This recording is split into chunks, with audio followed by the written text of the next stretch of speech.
When the nation is rocked by disasters like the 9/11 attack on the World Trade Center, the attack on the Pentagon, or on Capitol Hill, members of a largely unrecognized profession are there to help safeguard the public.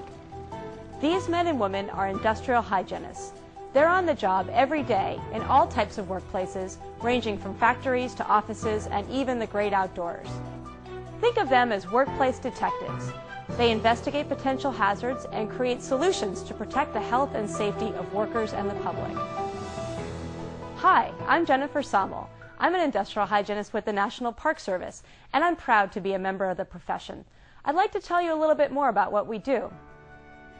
In the workplace, we anticipate, recognize, evaluate, and control environmental factors that might cause health and safety problems. We communicate with management and workers every day to make sure that everyone is safe and productive. In my job, I sometimes test for environmental hazards that might endanger Park Service workers. Other industrial hygienists might use their scientific knowledge to conduct mold assessments or tackle dangerous jobs like directing the cleanup of asbestos. We even protect the public from the hazards posed by illegal methamphetamine labs. Meth labs are a toxic brew of chemicals, and proper cleanup and testing of former meth lab sites is critical. In these and many other ways, my colleagues and I are dedicated to protecting the health of people in the community. We think of our work as a noble profession. One colleague, Richard Bennett, calls it a socially redeeming profession. We have a direct impact on human health and on individuals' health and well-being in life and death situations.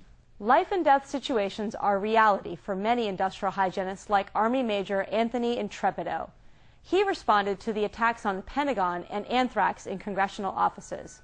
We were getting secondhand information that the anthrax could be more sophisticated than what we thought was advertised at the time. And so I decided to take the team I was with to go into the senator's suite where the letter was actually opened and do some if this anthrax that was now laying on the surfaces, that if it could be re-aerosolized.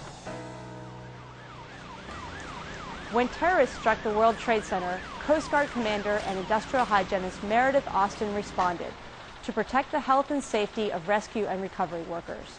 Safety, and so it was important for the safety and health professionals that were on scene to do that for them, to look around to see what hazards were out there, there were the noise hazards, there were physical hazards, there were chemical hazards there, and to take a look at that and make sure that those hazards were controlled for as best as possible. Industrial hygienist Jack Springston was also at Ground Zero to ensure that the people who returned to work in nearby buildings were not at risk. It was mayhem, a lot of fear. There was fear of additional buildings falling down.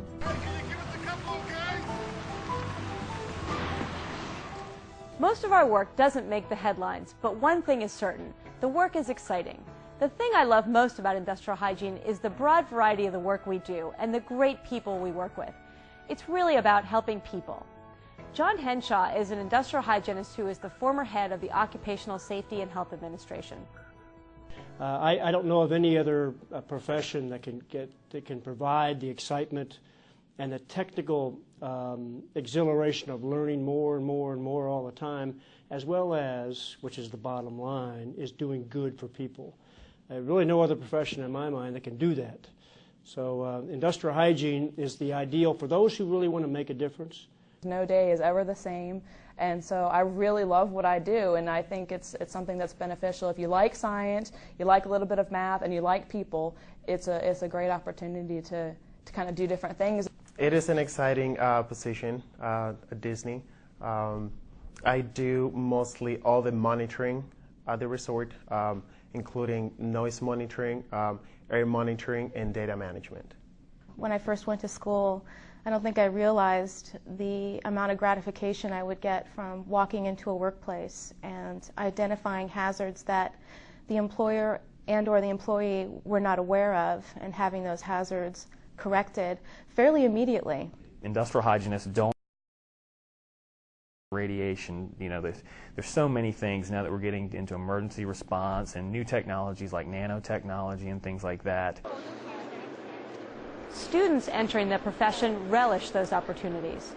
That it's an exciting career that allows you, as you mature as an industrial hygienist, you can face new issues and involve yourself in new challenges, which I think is really great.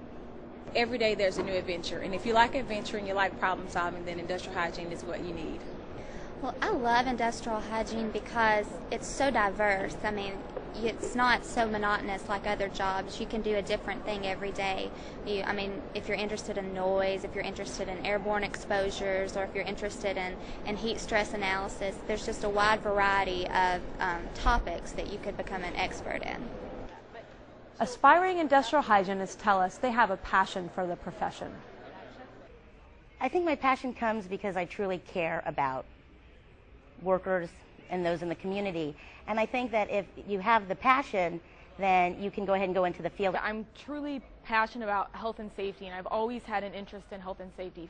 So for industrial hygiene, for me, it's truly connecting with the people that I'm working for, you know, the workers.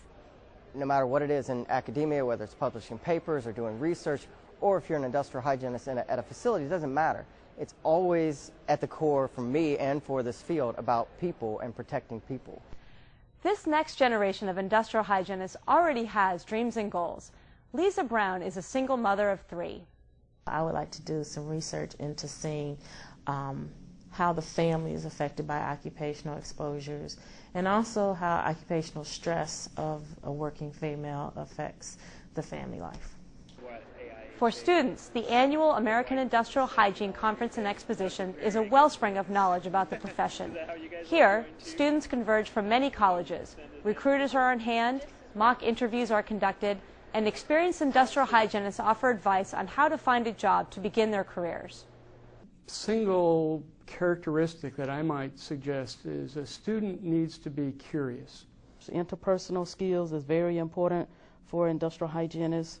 Working to make sure that the workers understand that they need to work in a safe environment, a healthy environment. For students and members, the exposition floor is crowded with the latest, most sophisticated technology used by the profession. Our technology transition is accelerating at a rate unprecedented in the profession. So coming to the show and seeing that new technology and how it can be applied to what we do as industrial hygienists is extraordinarily important. People say, it's asbestos here, you know, really dangerous. No, that's not very good. At the conference, students also learned details about scholarships available from the American Industrial Hygiene Foundation and NIOSH, the National Institute for Occupational Safety and Health. There is no substitute for hands-on experience, and many internships are available.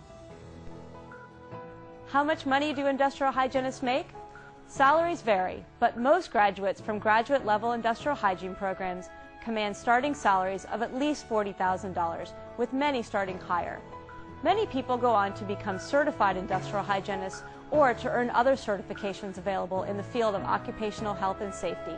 This training prepares industrial hygienists for higher level positions and greater earning power, including salaries over $100,000.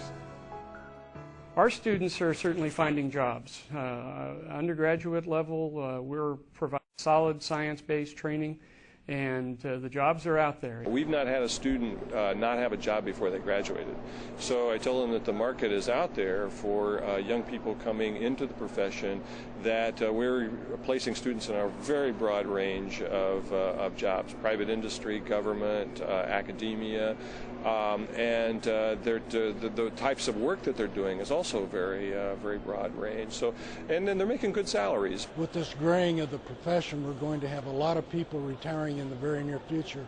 So this is one of the best opportunities that students have, or students have had in 30 years to get into this profession.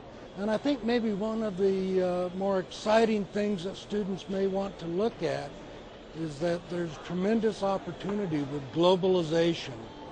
Many of the companies now are sending a lot of their manufacturing overseas, and they still need industrial hygiene.